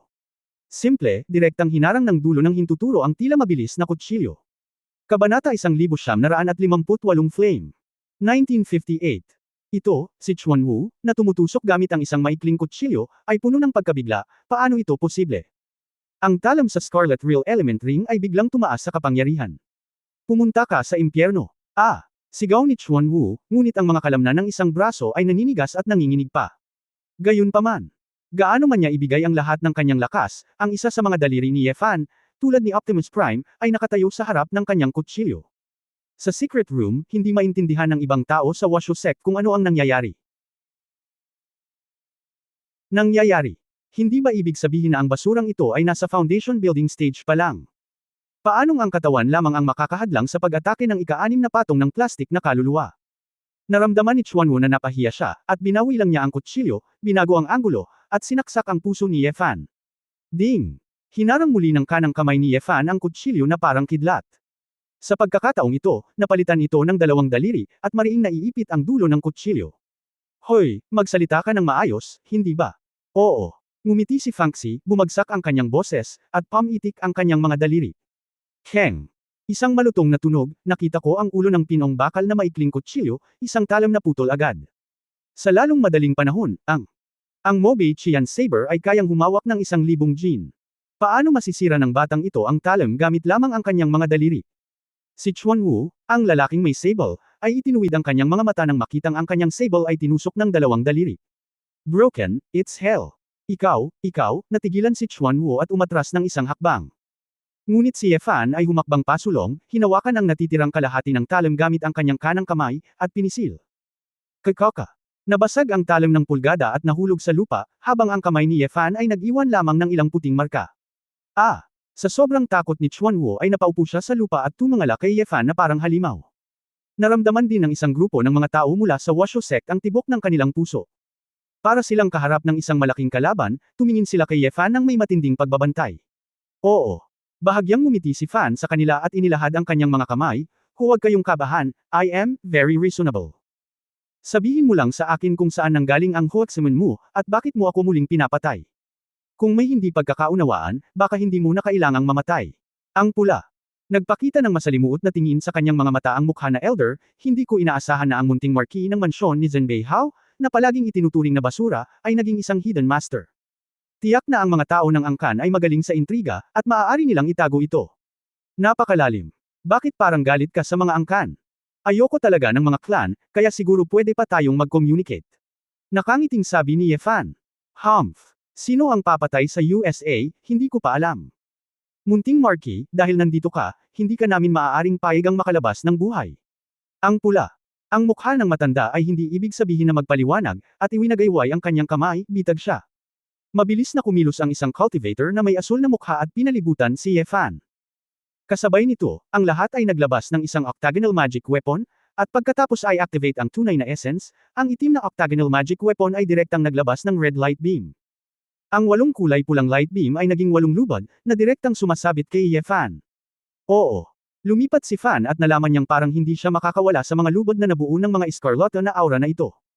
Little Marquis, huwag kang magdelusyon, ang aired spirit cable, na ito ay maaaring magsama-sama ng hanggang 8 tao ang tunay na diwa at gawing lubad.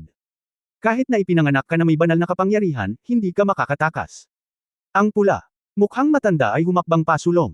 Halika, sabi, kahit nagulat ka sa amin ng kaunti, ngunit ang resulta, hindi pa rin magbabago. Dahon. Ngumisi si Fan at sinabing may masamang ngiti, bibigyan kita ng pagkakataong magsalita ng maayos, ngunit kung hindi mo ito pahalagahan. Kung gayon magiging bastos ako. Haha, itinaas ng mapupulang elder ang kanyang ulo at ngumiti at sinabing, magiging matigas ang ulo ko kapag namatay ako, ang matandang ito ang kukuha ng buhay mo. Pinagsama-sama niya ang isang mahabang buhay na tunay na diwa sa kanyang kamay, at akmang sasalakayin ang lalamunan ni Yefan. Ngunit sa sandaling iyon, naramdaman ng nakapulang elder ang isang nakagagalit na hangarin sa likod niya. Siya ay biglang nagulat, at nagmamadaling umiwas patagilid. Gayunpaman, umiwas siya, at ang mga taong nakapaligid sa kanya ay walang oras na umiwas. Puff. Dose-dose ng lumilipad na espada ang direktang ipinatawag sa sikretong silid. Naisip ito ni Yefan, at ang lumilipad na espada ay dumaan sa katawan ng berdeng pansit na ito. Ang mga ito. Mga magsasaka sa kaharian na humuhubog sa espiritu, kahit na hindi magwatak-watak si Yefan, ang walang kapantay na layunin ng espada ay sapat na upang mabutas ang kanilang tunay na diwa na nagpoprotekta sa katawan. Ang mga hiyawan ay narinig sa lahat ng dako, at ang mga monghe ay nahulog sa isang pool ng dugo, at ang pulang mga lubad na nakagapos kay Yefan ay natural na nawala. Nakikita. Higit sa 100 ng lumilipad na espada na lumilipad sa kanilang harapan, lahat ng tao sa Washo sect na may pulang mukha ay nararamdaman na ang kanilang dugo ay malamig. Gumagamit ng swordsmanship. Ikaw ay isang cultivator ng espada. Oo. Naging malamig ang ekspresyon ni Fan, huling pagkakataon, sabihin mo sa akin ang totoo. Ang pulang mukha na elder ay nagpakita ng bakas ng kawalan ng pag-asa sa kanyang mga mata, anong prinsipe ng Zhenbei. Naitago ito ng napakalalim. Well, para bang siya ay gumawa ng isang malaking pagpapasya, ang pulang mukha na matanda ay kumuha ng isang tableta at mabilis na ininom ito para sa kanyang sarili. Oo.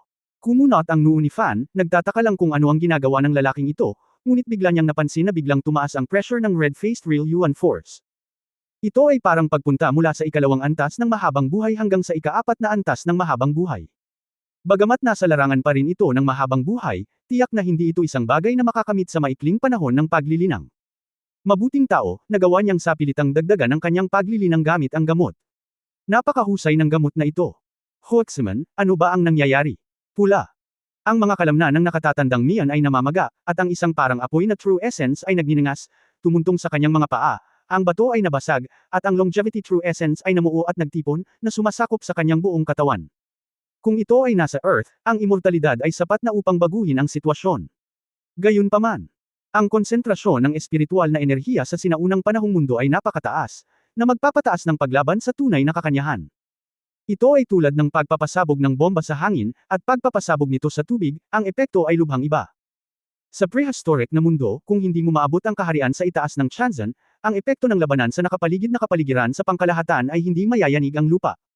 Gayunpaman, mukhang hindi ito masyadong makapangyarihan, at ang Longevity Realm ay ang kapangyarihan pa rin ng Longevity Realm. Kamatayan. Itinaas ni Elder ang kanyang mga paa at sinampal si Ye Fan. Sa naturang A. Sa malapit na distansya, hindi niya intensyon na mag-aksaya ng oras at pagkakataon sa mga spell, ngunit tuwirang gustong supalan si Ye Fan sa kanyang cultivation at bugbugin si Ye Fan hanggang mamatay. Paghiwa-hiwalay. Oo. Nagnilay-nilay si Fan sa kanyang puso, at sa isang iglap tumaas ang function ng kanyang katawan. Nakaharap. Ang malaking pulang palm print, hindi sinasadyang pinalo ni Ye Fan ang kanyang kamao sa harapan niya at sinuntok ang isang kanya ng bundok. Sa sandaling si Ye, hinawakan ng kamao ng pamaypay ang palm print parang dinamita ang sinindihan. Ang pulgada ng lakas na tumagos sa bone marrow ay direktang pumutok sa mga buto ng pulang mukha na matanda. Bang! Ang braso ni Elder ay parang malambot na pansit, at ang puwersa ng pagkabigla ay nagpalipad sa kanya ng patagilid, gamulong ng sunod-sunod, at tumama sa dingding. Ubo, isang subaw ng dugo ang naspray sa maskara, at ang pulang tunay na diwa sa matanda ay dahan-daang hamina. Ang grupo ng mga taong may berdeng mukha na bumagsak sa lupa ay tumingin sa eksenang ito ng walang pag-asa. Hindi nila maintindihan kung bakit ginamit lang ni Ye Fan ang kapangyarihan ng kanyang laman para talunin ang mga matatandang nag-cultivate sa mahabang buhay na kaharian para hindi sila makalaban. Pasensya na. Hindi lang ako magaling sa paggamit ng espada. Umikot si Ye Fan at sinabing, ngayon. Makikipag-chat ka ba sa akin? Nagkaroon ng katahimikan sa sikretong silid, at pagkaraan ng ilang segundo, si Chuan Wu, na dumudugo mula sa kanyang dibdib, ay nagngangalit ng kanyang mga ngipin at sinabing, Lumang Liwo, walang katapusang buhay. Sa sandaling ang kanyang lumabas ang boses, ilang tao rin ang nagpakita ng determinadong tingin at sumigaw. Namumulaklak na Liwo, hininga. Nagtataka si Ye Fan kung ano ang nangyayari, nang makita niya ang mga pulang apoy na sumisikat mula sa mga taong ito. Ang mga pagpapahayag ng kaluwagan mula sa Kabanata 1959 na mga insight. 1959. Ako. Natahimik si Ye Fan saglit, anong uri ng paniniwala ang nagpakamatay sa grupong ito ng mga spiritual cultivator? Ayaw lang magbunyag ng masyadong maraming impormasyon. Kailangan kong sabihin na ang mga mapagkukunan ng pagtatanim ay maaaring masyadong mura, at ang mga monghe sa mundong ito ay hindi magdadalawang isip na mamatay. Nang makitang patay na ang grupo ng mga tao, agad na tumakbo si Ye Fan papunta sa matanda na sumusuka ng dugo. Matapos habarin ang pulang maskara ng kalaban, isang mahina at maputlang matandang mukha ang bumungad. Magsalita ka. Bakit mo ako pinatay? Hinawakan ni Ye Fan ang damit ng matanda at nagtanong. Sa tingin mo, sasabihin ka ng matanda. Ubo. Sabi ng matanda, biglang hamampas, at hinawakan si Ye Fan gamit ang natitirang kamay. Sumimangot si Ye Fan, biglang nalaman na may mali, at mabilis na itinapon ang matanda. Sa sandaling ito ay itinapon, ang katawan ng matanda ay nagliyab sa hangin, at sa isang putok, ito ay sumabog sa ilang piraso at nasunog sa abo. Nang sumabog ang nagsasaka ng mahabang buhay na kaharian, ang epekto ay mas malakas kaysa sa pinagsama-samang mga tao. Nayanig ang buong lihim na silid, at napuno ng usok ang hangin. Ikanaway ni Ye Fan ang kanyang kamay at walang magawang umiling. Matapos iligpit ang lumilipad na espada, hinanap niya ang sikretong silid. Medyo. Ang mga taong ito ay namatay ng napakalinis na maging ang kanilang mga bag ng imbakan ay nawasak. Sa lihim na silid, bilang karagdagan sa ilang pang-araw-araw na pamumuhay, mayroon lamang ilang mga halamang gamot sa mga bote at garapon. Ang tanging bagay na interesado kay Ye Fan ay mayroong isang palayok ng geuma sa isang malaking garapon ng porselana. Ang lasa ng potion na ito ay katulad ng suka, ngunit sinubukan ni Ye Fan na maglagay ng ilang mga labi dito, ngunit agad itong naagnas, at wala ni isang piraso ng latak na natitira. No wonder dinala mo ako dito. Handa na ang lahat para sirain ang bangkay. Hulaan ni Ye Fan na dapat ito ay para sa pagkasira ng bangkay. Ang paraan ng grupong ito ng mga tao ay napaka-espesyal, ito man ay mga cultivation technique, trick, o gamot, na lahat ay hindi pa nakikita ni Ye Fan. Naisip niya ito, at maaari lamang siyang pumunta sa silid-aklatan upang maghanap ng mga pahiwatig. Pagdating niya sa sikretong silid, nilaybot ni Ye Fan ang monasteryo at nalaman niyang ito ay isang desyerto na lugar ng imperial na lungsod. Maraming ganoong maliliit na lugar sa gilid ng imperial na lungsod. Dahil sa abala ng buhay at sa mahihirap na pasilidad, ang mga tao ay lumayo. May tumawag sa telepono, si Shuibo iyon. Little Marky, nasa telepono ka. Nasaan ka? Ninakaw ang sasakyan namin, at natigilan si Afu. Hindi kita makontak ngayon lang. Nakikinig sa Shuibo anxious words, ngumiti si Ye Fan at sinabing, okay lang ako, sa kalagitnaan ay nalaman ko na isang magnanakaw ng sasakyan ang gustong dukutin ako, ngunit pinalayas ko siya. Ako na ang magdadrive pabalik ngayon. Nagulat si Shuibo, ano? Ninakaw ng magnanakaw na iyon ang sasakyan dahil gusto niyang agawin ang munting prinsipe. Si Yefan ay hindi gustong magsalita ng marami, siya ay walang kabuluhan ng ilang mga salita, tiniyak sa matandang lalaki na walang panganib, at hiniling sa kanya at kay Su Qingzhou na maghintay. Huwag kang mag-alala. Kung tutusin, kung papatayin niya ang mga taong ito sa Huaxman, maraming bagay ang mahirap ipaliwanag. Ang ikinagulat ni Yefan ay ang kanyang driver, si A Fu, ay hindi napatay. Mula sa puntong ito, makatwiran ang mga aksyon ni Huaxman, gusto lang nilang magpakamatay, ayaw nilang makasakit ng mga inosenteng tao. Masakit ang ulo ni Yefan, at hindi niya alam kung saan niya sinaktan ang mga ito. Sa pagmamaneho ng sasakyan, si Yefan ay bumalik sa Hao Mansion, sina Su Qingzhou at Ye Wanqing ay naghihintay na lahat, at sila ay napanatag nang makitang siya ay talagang nakabalik ng ligtas. Asawa, ayos ka lang ba? Tinakat mo ang asawa hanggang sa mamatay. Tumingin si Su Qingzhou sa lalaki ng taas-baba na may pag-aalala sa kanyang mukha. Kasalanan ko, dapat tinawagan ko ang prinsesa kanina, nakangiting sabi ni Yefan. Hinaplos ni Shuibo ang kanyang dibdib, at sinabing may mukha ng panunuya, munting marquis, lahat ng matandang alipin ang hindi nag-iisip ng mabuti, ngayong sikat na ang munting marquis at nanalo sa tunggalian sa Jade anteng-anteng ni Xuanming, tiyak na mayroong maraming selos. Mga tao. Ang matandang alipin ay tiyak na magpapadala ng higit pang mga tauhan mula bukas upang protektahan ang kaligtasan ng munting prinsipe. Kung hindi, talagang pagsisisihan ko ang tiwala ng matanda at ng kanyang asawa. Tio Shui, hindi ba maganda para sa akin? Huwag mong isapuso. Ngumiti si Yefan at tinapik ang balikat ng matanda. Sa tingin ko ito ay malamang na ipinadala ni Zhou Qi o Gao Ling, sila ay walang hiya. Kung hindi mo matalo ang kuya, laruin mo na lang ang ganitong kasamaan. Sino ang dapat takutin? Galit na sabi ni Ye Wanqing. Si Yefan ay natatawa lamang habang nakikinig sa kanilang mga haka-haka at talakayan. Ayaw niyang banggitin ang Washo Gate. Kung ang Washo Gate na ito ay isang napakadelikadong pag-iral, malalaman ng pamilya at magdudulot ng gulo. Sa wakas, si Shuibo ang pumunta sa gobyerno para iulat ang kaso. Kung mahanap niya ito, sasabihin ko ang isa pang salita. Sa hapunan, tuwang-tuwang sinabi ni Ye Wanqing, Kuya, may magandang balita ako sa iyo. Ngayon ang Weng Pavilion ay nagpadala sa iyo ng isang imbitasyon, na nagsasabi na gusto kitang imbitahan na sumali sa Weng Pavilion, at lumahok sa Linlang Night Banquet, sa loob ng ilang araw. Si Yefan ay lumunok ng ilang seafood at nagtaka, Weng Pavilion. Linlang Night Banquet. Ano? Asawa, ang Weng Pavilion ay ang pinakaprestihiyosong organisasyong literati sa Dazheng. Ang kasalukuyang may-ari ng pavilion ay ang dating Teifu Zhangsheng, at si Mr. Zhang ay puno ng mga peach at plum sa buong mundo. Ang tatay kong si Huang ay estudyante rin niya. Ang Linlang Night Banquet ay ginaganap isang beses sa isang taon. Ito ay isang malaking kaganapan kung saan ang mga tao mula sa iba't ibang panig ng mundo ay nagtitipon upang bigkasan ang tula at bumuo ng mga salita. Ang aking asawa ay nasa palasyo, at taon-taon ay inaabangan ko ang magandang tula na lalabas sa Linlang Night Banquet. Lumiwanag ang mga mata ni Su Qingzhou at sinabing, hindi ko inaasahan ang asawa ko. Sa sandaling sumikat siya, inimbitahan siya, at talagang masaya siya para sa kanyang asawa. Nag-abot din si Ye Wanqing ng magandang invitation card at sinabing, tingnan mo, panganay na kapatid, lahat ng imbitasyon ay naipadala na, at kahit si Mrs. Zhang ay kinikilala ang talento ng panganay na kapatid. Please, ayokong maging isang mahusay na manunulat, kalimutan mo na ito. Paulit-ulit na winiwagayway ni Yefan ang kanyang mga kamay, talagang ayaw na niyang maging copywriter. Kuya, Linlang Night Banquet.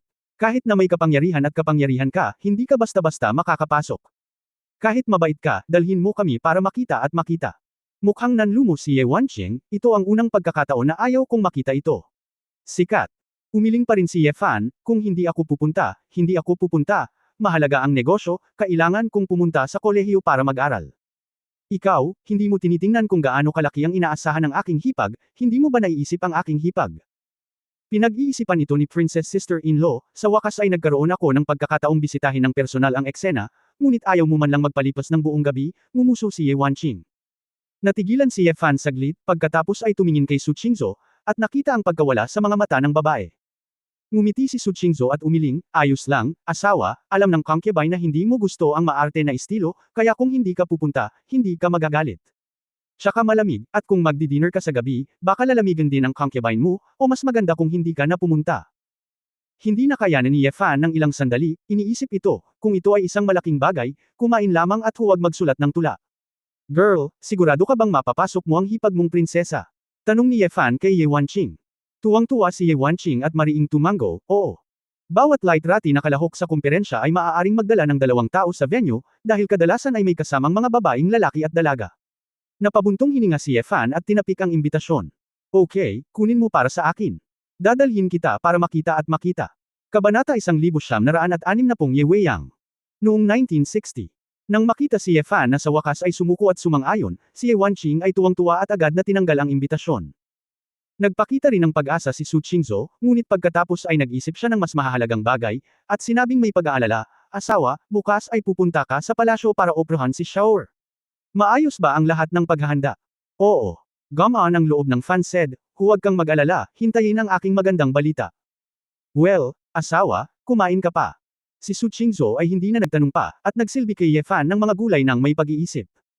Tumingin si Ye Fan sa kanyang magiliw na asawa, at isang masalimuot na pag-iisip ang sumilay sa kanyang mga mata. Kinabukasan, si Ye Fan ay dinala sa palasyo ng mga katulong ng palasyo sa madaling araw. Pagdating ko sa operating room ng Thai Hospital, maagang dumating si Chu Yunyao, at marami na ang naghihintay dito. Bilang karagdagan kay Emperor Mingde at Empress, mayroon ding ilang hindi kilalang mga mukha, at maging isang puting lalaki na may kayumangging buhok at asul na mga mata na nakasuot ng suit at leather na sapatos. Oo. Tumanggo lang si Fan ng walang pagsaludo, ngunit nakahinga na si Emperor Mingde at ang iba pa, kaya sa isang mahalagang araw, hindi niya ito pinansin. Ye Fan, ipaubaya ko ito sa iyo ngayon, huwag mo akong biguan at ang concubine Ye, sabi ni Emperor Ming. Oo. Si Fei ay nasa tabi rin niya, na may nag-aalalang ekspresyon sa kanyang mukha, kayong concubine, ang palasyong ito ay napakamahal na anak, dapat walang mga pagkakamali. Wala akong dahilan para hindi gawin ang aking makakaya, pareho kayong makasigurado, Ye Fan habang sinasabi niya iyon, tinanong niya si Chu Yunyao na nasa gilid, nasaan ang ikalimang prinsipe, na anesthetize na. Hindi pa, bago ang operasyon, may itatanong pa sila, sabi ko pagdating mo, sabihin mo sa kanila, walang magawang sabi ni Chu Yunyao. Nang si Ye Fan ay nagtataka, isang babaeng nakasuot ng puting lace pattern na lapel shirt, itim na breeches, at mahabang high-heeled riding boots, na may itim na dulo na may bahagyang kulot, parang manika, na buong pagmamalaki na humawak sa kanyang mga kamay sa harap niya at nagtanong. Ye Fan, tinatanong ka ng County Master na ito, nakagawa ka na ba ng ganitong uri ng operasyon dati? Ang County Master. Anong County Master? Kakaibang tanong ni Ye Fan. Isa. Si Ye Fei sa tabi niya ay nagmamadaling nagpakilala, Ye Concubine, ito ang Weiyang County Master, ang pinakamamahal na apo ng aking ama, at ang pinsan ni Shaoer. Siya ay nagmamalasakit kay Shaoer, kaya pumunta siya upang makita ito. Ito pala ang apo ng Holy Land Powerhouse Night King. Hindi katakatakang napakayabang nito, ang emperador at ang reyna ay napakamayabang na nakatayo sa tabi nila. Oo. Sumimangot si Fan, maingat na tiningnan ang batang babae na nagngangalang Ye Weiyang, at nalaman na ang may-ari ng county ay partikular sa kanyang mga damit, at lahat sila ay mga handmade na high-end na mga produkto. Hindi siya matangkad. Ito ang kauna-unahang pagkakataon para kay Ye Fan na makakita ng ganoong kaistilong babae sa prehistoric world, para itong makilala ang mga nangungunang babaeng bituin sa mundo. Siyempre, ang aristokratikong ugali ng babaeng ito ay tiyak na hindi maihahambing sa mga babaeng bituin. Ang Weiyang County Master ay ang pinuno ng Tianwen 4 Heroes ng Tianwen Academy. Ang lakas ng 9th layer spirit na humuhubog ay nakakadismaya sa buong Tianwen Academy, paalala ni Su Yi, ang ikatlong prinsipe sa gilid, sa mahinang boses. Oo. Nakikita ng Fan na okay ang may-ari ng county na ito pala ang unang tao sa Tianwen Academy. Dahil naglakas loob akong magsagawa ng operasyon, sigurado ako dito. Si Ye Fan ay hindi gustong magpaliwanag ng labis. Oo. Malamig nang umuso si Weiyang, narinig ng master ng county na ito na ang iyong mga tula ay napakapopular sa internet kamakailan, ngunit ang pagsasanay sa medisina at pagsulat ng tula ay hindi magkatulad. Ako. Alam mong wala kang karanasan, at mayroon kang isang anak na babae ng ginto, kaya paano ka makakapag-opera? Laro ng bata. Saka anong gusto mo, kinausap ko si Chu Guoxi nung araw na yon, para hindi kalokohan. Natahimik si Ye Fan, narito ang sisiw na ito para maghanap ng gulo para sa kanya. Ako ay natural na naniniwala sa pambansang guro, ngunit ang larangan na mahusay sa pambansang guro ay hindi medikal, at hindi maiiwasan na may mga lugar na hindi isinasaalang-alang. Kaya, ngayon, ang master ng county ay espesyal na nakahanap ng isang mabuting kaibigan.